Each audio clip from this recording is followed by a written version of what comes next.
Welcome to the Ideal Nutrition Podcast. I am Leah Higl and I'm here with my co-host Aidan Muir, and today we're talking all things metabolic adaptation, otherwise known as adaptive thermogenesis. So metabolic adaptation or adaptive thermogenesis, depending on which you prefer to call it, like in the research it's typically called adaptive thermogenesis.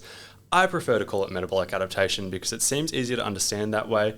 And it's basically the phenomenon where when dieting, or adaptive thermogenesis is defined as when dieting, when your calorie expenditure drops by more than a formula would predict.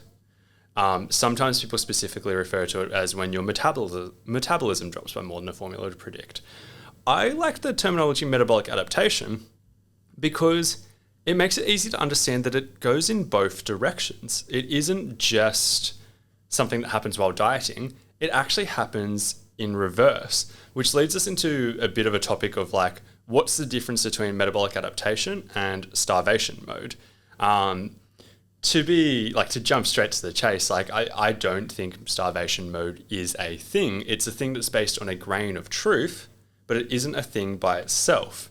What I mean by that is starvation mode is the concept of where you go so low calorie that your body starts to hold on to fat and try and prevent any form of fat loss and everything like that. The grain of truth is that metabolic adaptation does occur. Like your calorie expenditure tries to decrease, your body's trying to conserve calories. It starts to downregulate a few processes that reduces calorie expenditure, and that makes it harder to lose weight. So that's the difference between, like, I suppose they call it starvation mode and metabolic adaptation. There was a concept that was popularized 5 to 10 years ago. Lane Norton was one of the biggest popularizers of it. He has changed his stance, but he talked about a concept called metabolic damage, which is a phenomenon where even years after chronic dieting, TDEE, so total daily energy expenditure, is still way lower than you'd expect. Did you ever see the Biggest Loser study? I have briefly seen it, but I have to say that I've learned a lot more about it since talking with you. Yeah, so the Biggest Loser study is like the biggest example of this. It shaped my thought process about 5 years ago, maybe a little bit less than that. I thought it related to dieters a lot more than I do now. And to really go through the Biggest Loser study, there's about 10 participants. I think it was based on the first ever series of the Biggest Loser in the USA. And they measured their metabolic rate at the start, and they measured it 5 years later. And on average, as most people would predict and already kind of be aware of, on average they had regained weight to roughly their starting point, even though they had this dramatic weight loss at the start. That's on average. Some people actually did maintain most, if not all, of their weight loss. That therefore also means some people went significantly further than their original weight. But on average, their basal metabolic rate was 500 calories slower than you would have predicted with a formula, even though it was 100% in line with what you would have predicted with a formula at the start, which is insane. The empathetic approach I often take when thinking about that is a 500 calorie deficit is about half kilo per week weight loss. So it's kind of like, if your metabolism was 500 calories slower, it's like you're perpetually dieting at that kind of rate just to maintain your weight. Obviously, they still had really high BMIs. I believe it was over 2,000 calories per day, still, because they were quite large. But it is an interesting concept. It's like, hey, that looks like there's lasting damage 5 years later because they did this extreme diet at one stage. Is that relevant for the average person, though? And that's the big question, because that is honestly the only study I'm aware of where there was lasting metabolic damage, so to speak. And that's why metabolic damage gained popularity, because everybody was talking about this study. It was a really popular one because like everyone could identify it with the show as well. Like it was like in pop culture as well. It wasn't just this random research study. But that creates other issues where it's like it had 10 people. I'm not going to question this, but like who's to say they didn't inaccurately measure anything as well? Like, who's to say that? Like, if one study shows something and every other study on the topic shows the opposite, who's to say they didn't inaccurately measure it? I'm not going to assume that they did, but that is a thought that pops in my mind. But then the other thing is they go through something extreme that nobody else goes through. Nobody else loses weight the way they did during the Biggest Loser. Like, some people do, but like they did extreme amounts of exercise and very, very, very low calories. They lost weight like crazy very quickly. They were trying to do it as quickly as possible. The only situation that I can really see that is kind of relevant to that is bariatric surgery. But even those people are not doing the extreme levels of exercise. So even if their example was something that happens under those circumstances. It's not relevant for the average person. So that's why I like the terminology metabolic adaptation more than metabolic damage or starvation mode, because metabolic adaptation reverses when you go on to higher calories. So to really understand metabolic adaptation, I think it's really good to understand the components of your total daily energy expenditure and how, what physiological processes actually occur with metabolic adaptation and how our calorie intake can affect that and what aspects of that it does affect. So breaking our total daily energy expenditure down into the four kind of subcomponents of it.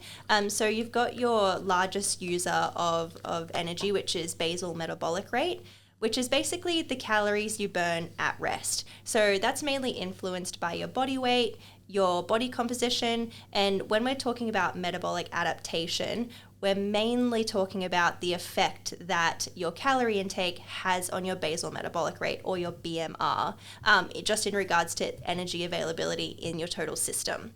But there are a few other subcategories that are at play when we're talking about total daily energy expenditure. So we do have NEAT, otherwise known as non-exercise activity thermogenesis. I always find these such a tongue tire, hence why I always call it like NEAT instead. But that's what it stands for. And that's your daily physical activity, like the demands of daily life. So not including structured exercise, but just kind of your daily steps, what you do for work, cleaning the house, all fidgeting, all the energy that goes into those normal daily things.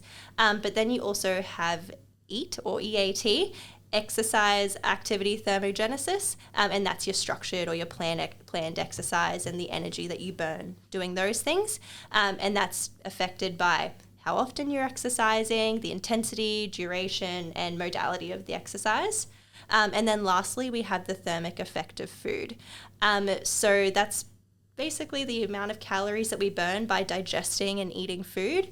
And obviously that is affected by how much we eat. So if we're eating a lot of calories, protein, fiber, we're going to be burning more energy from the thermic effect of food as opposed to if we're on a very low amount of calories. So that can come into play. But my understanding is when we're talking about metabolic adaptation, that it's really its effect on metabolism or basal metabolic rate and not these other three things. Yeah, exactly. And that's where I do lump them in a little bit together, and I think it's important to have understanding of all of them and how all of it's affected. So, but it is if you were looking at definitions, it is just metabolic rate. That is what we're measuring. So I'm going to go through some things individually. I'm going to start off with how does our diet impact our total daily energy expenditure, because I think this is really important to understand. One of the best examples, you touched on it with thermic effect of food. It's so easy to understand why calories in versus calories out is a moving target, as in your calorie expenditure changes based on what you eat. The easiest way to understand that as one starting point is the thermic effect of food. If you were previously eating 3,000 calories and you dropped down to 2,000 calories, your thermic effect of food will reduce because you are eating less food. You're going to burn less calories through the process of eating, digesting, and absorbing food because there is less food for that to happen. So that's one standpoint. That's food for thought, because it's your maintenance calories literally changes based on how much you're eating, or how far you are from maintenance calories. So it is very interesting when it's hey, we predict a 500 calorie surplus, but the moment you add calories, your energy expenditure increases as well. It changes these things. That's one standpoint. The next one is basal metabolic rate. When you go into a calorie deficit, and say you're in one for a long period of time or you're on particularly low calories, your body, call it survival mode, call it whatever, I don't really care, call it battery saver mode. Your body starts to down-regulate certain processes to conserve energy, because think of it as a physiological adaptation. I hate using these examples, but it's kind of your body doesn't know when it's going to have more access to food and stuff like that. One great example of this is heart rate slows down. If you're in a calorie deficit for a long period of time or you get particularly lean, that burns less calories. It's not a lot less calories, but it burns less calories. And that doesn't fall into any other category. That falls into basal metabolic rate. Next one. This is a classic example, but females losing their period, ovulation basically stopping. Fertility is no longer a priority if the body doesn't have enough calories to look after itself, so it's not going to spend calories on fertility. That's just one of many examples of how basal metabolic rate can drop over time in a calorie deficit. And obviously, as you go into higher calories, these things reverse because there's now an abundance of calories. The next one that I've always found so fascinating, but neat, so as you said, it's incidental activity. The classic example that people give with this is that people fidget less when they're on lower calories. They fidget more when they're on higher calories. And this is a very individual thing. Some people fidget way more when they get higher calories, and it's pretty individual there. And the other thing, even just thinking it through, but like classic examples where it's like when you're on low calories and you've been dieting for ages, you might be more tempted to just lay on the couch rather than get up and mow the lawn or something, like do these like household activities. All these little things change. And a funny one to look for if you follow a lot of people on Instagram, bodybuilders who prep for shows, if they do a lot of videos, just watch them.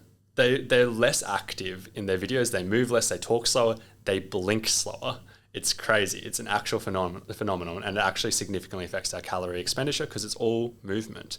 And then the last one is exercise activity thermogenesis. I suppose the other thing I should touch on with BMR before just talking about calories is like, if you lose weight, like if you actually are losing weight because you're in a deficit, your basal metabolic rate drops anyway. That is what the formula is measuring and stuff like that. Fat burns like roughly 4 calories per kilo. Muscle burns roughly 12 calories per kilo. If you're losing muscle and or fat, this is going to decrease regardless. Same thing for exercise activity thermogenesis. If you do a certain exercise at 100 kilos body weight, and then you do the exact same exercise at 90 kilos body weight, you're probably burning less calories in the second scenario, unless you're doing more work, which obviously you can do if you get fitter and all those kind of things. But our diet does affect our energy expenditure. So even though a lot of those factors are outside of metabolic adaptation, they're worthwhile understanding for the sake of this discussion. Yeah, I think like metabolic adaptation, it definitely has a lot of practical or clinical relevance. From one standpoint, I think it is definitely a good idea to acknowledge that it exists and it occurs. So if we are in a calorie surplus, obviously there is that increase in energy expenditure, and vice versa if you're in a calorie deficit. So having that understanding can be super useful. I just think some people can take that a bit too far in its significance. So it's likely not the reason why a calorie deficit is no longer working. There's so many things like you've touched on that are at play when you're in a calorie deficit, and certain things that happen, even just changes in your activity levels. There's so many reasons why that's no longer a calorie deficit or you're no longer losing weight. And I guess when we're talking about this, always think about the flip side. So same with the calorie surplus. It's not usually the whole reason why a calorie surplus is no longer a calorie surplus, but I like to think of it more in the deficit side of things because that's when it comes up the most. So if you're in a 500 calorie deficit for 12 weeks, so not super long period of time, you were losing weight and then you stopped losing weight, metabolic adaptation would not be the reason why that completely stopped. It wouldn't account for the whole 500 calories. But we're also not completely sure exactly how much it does account for or how much it does occur, and it's probably different for different people, different circumstances. One interesting study that I will mention, it came out in 2020 and it's titled "Metabolic Adaptation is Not a Barrier to Weight Loss." And that study concluded that at the 2-year follow-up mark post weight loss, that metabolic adaptation was not present. So with this study, 2 years is a long time. So if we're thinking, these people have gone through a weight loss phase and then they've been at maintenance or above calories for 2 years, we would expect metabolic adaptation to no longer be relevant there. So I think it's a bold claim I think the title's a bold claim for the study that it actually is. Yeah, and I've thought about the title a lot. So like a lot of people have sent this to me because like if you Google metabolic adaptation, I think my article comes up first or second.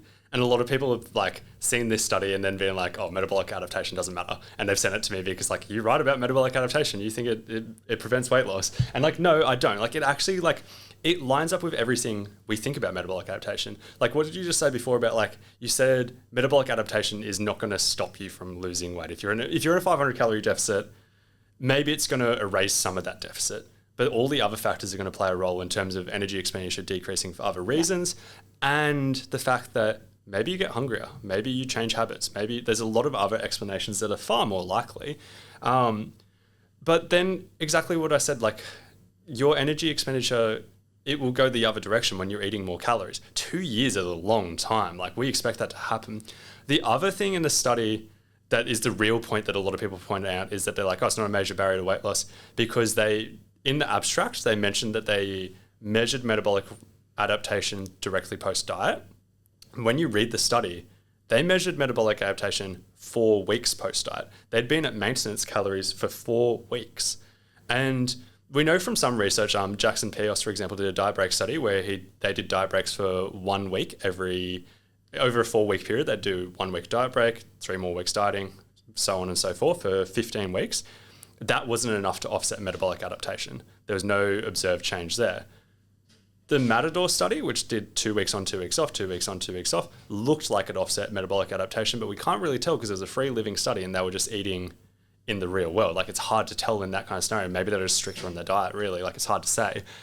But I'd be very confident 1 month, 4 weeks at maintenance calories is going to reverse a fair chunk of metabolic adaptation.